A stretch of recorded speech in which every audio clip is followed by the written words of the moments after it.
Now, let's talk Arsenal versus Sheffield United. Arsenal. David, this game, like Arsenal just lost like 3-1 against Liverpool on Monday.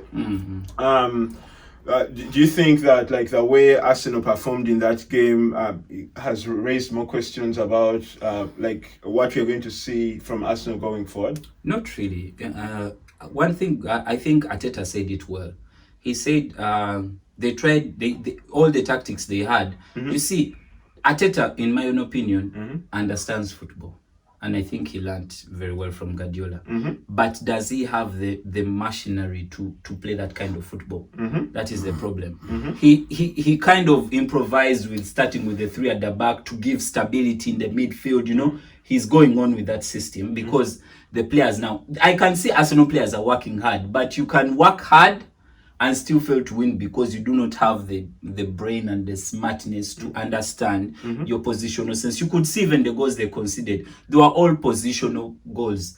Bellerin is absent-minded. He's a full back, stroke wing back, and he doesn't know where Mane is, so he tacks in. Then Robertson is all the way on his own. So there were just mistakes because there was no positional awareness. But in terms of structure, how do we play? He has all that in mind, but he does not have the players who can understand that system. So I think he's doing a good job. The only problem that I have with Arsenal is that I keep saying it's still the start of the season. Arsenal players tend to switch off towards Christmas. So I don't know what their mentality will be this time. So I'm not taking it out that everyone is going to be outplayed by Liverpool. Let us say that really. Unless you're going to come with a strategy that is going to frustrate all those players and stop them from playing. But in my opinion, they were in the game. Though in the first half, I think because of positional sense. Because I think when they scored, they pulled a little bit back. They didn't press Liverpool because now they knew they had a goal. But that is very dangerous if you do not have that positional awareness. So I think, like I said, I think Arteta, for me, he's doing a very phenomenal job in that. So Bryan, Sheffield United has lost 3 on the bank. Yes. And like I think from like the lockdown up to the start of this season, they haven't been playing really well. Yeah. So do you think this is going to be a walkover for Arsenal? I wouldn't want to say walkover, but obviously I see Arsenal getting all the 3 points out of this game. Sheffield, they were like the biggest part of last season. They were so organized. You could tell the kind of football they're playing. Their formations, it's like everybody was meant to be in that position but now I don't know, they have switched off. It's just I don't know if there's injuries that are happening in the teams, but I would say last game of Arsenal is not a good specimen because everybody's going to struggle with Liverpool against Liverpool, because of the quality that they have.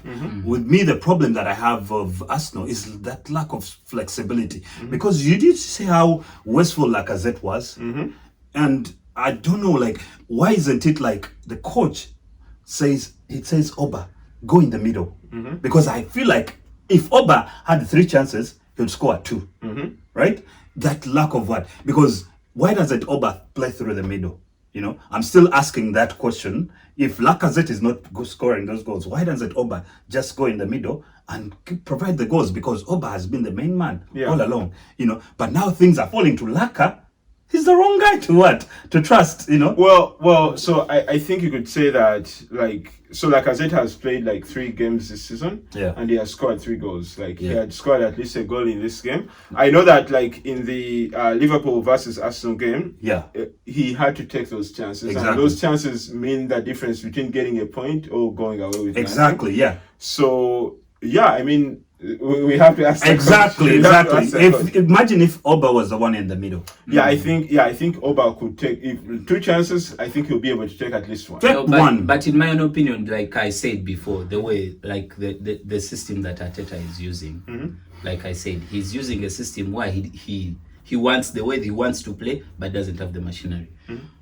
Arteta is trying to have Oba come in from the left-hand side because he prefers him running in behind. And if you notice, even before Lacazette got the chances, if it wasn't for Ceballos to come into that game, I would not have any chance, because Ceballos then came in with that direct ball, through balls in for Laka, the 2 balls that he gave Laka. Yeah. So I think, like I said, he doesn't have the machinery. So if he's to put Oba there and those chances don't come, that will be frustrating. But having Oba coming in from the right, where he knows maybe he will have a Zaka, Saka on the right, just spinning that ball in behind the defenders, it is easier for him to get through to that. But when he's in the middle, remember that with that system they're playing, most likely they're going to be playing a striker who has to be on his back all the time, trying to hold up the ball for the rest. And that is not Oba's. Oba loves to run in behind, get the ball,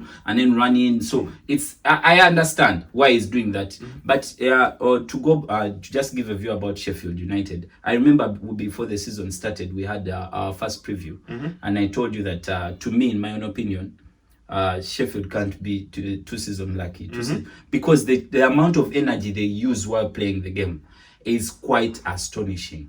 It cannot go on every single, and you'll be found out, because they play the same thing every game. And if you have noticed, they're having problems. Like, it seems like Moset is off, because they depend so much on that deep defending and then a ball. Yeah, they counter-attack through Moset and McGoldrick. Yes. So without that, they are struggling. And then also the goals they have conceded. If you see the goals they have conceded now, they really miss Dean Henderson in that goal. Yeah. So I think they need to go and ask United on their knees, maybe to give them a Romero for now. But they are struggling in that back line. In that, even when they played well against Leeds, they held Leeds, they still conceded. That such a goal now would not have been considered by Dean Henderson. Would have taken them out of jail, and they would have gotten a point. And that's what builds confidence. But now 3 on the road, and they are losing games, it's going to be difficult. So for me, in this game, I think Arsenal would win it 3-0. 3-0. Brian, what's your prediction? 2-0. 2-0. Yeah. So I think that, like, for this game, Arsenal is still struggling with creativity. Okay. Yeah. They're not creating as many chances. So I think maybe it might end 2-1. 2-1 Sheffield. Yeah. Sheffield might score. Hi, thank you for watching Football Fan TV. Please subscribe to this channel for more exciting content. You can also follow us on Instagram, Facebook, Twitter, and Reddit. Don't forget to leave a comment or like on this video. Thank you.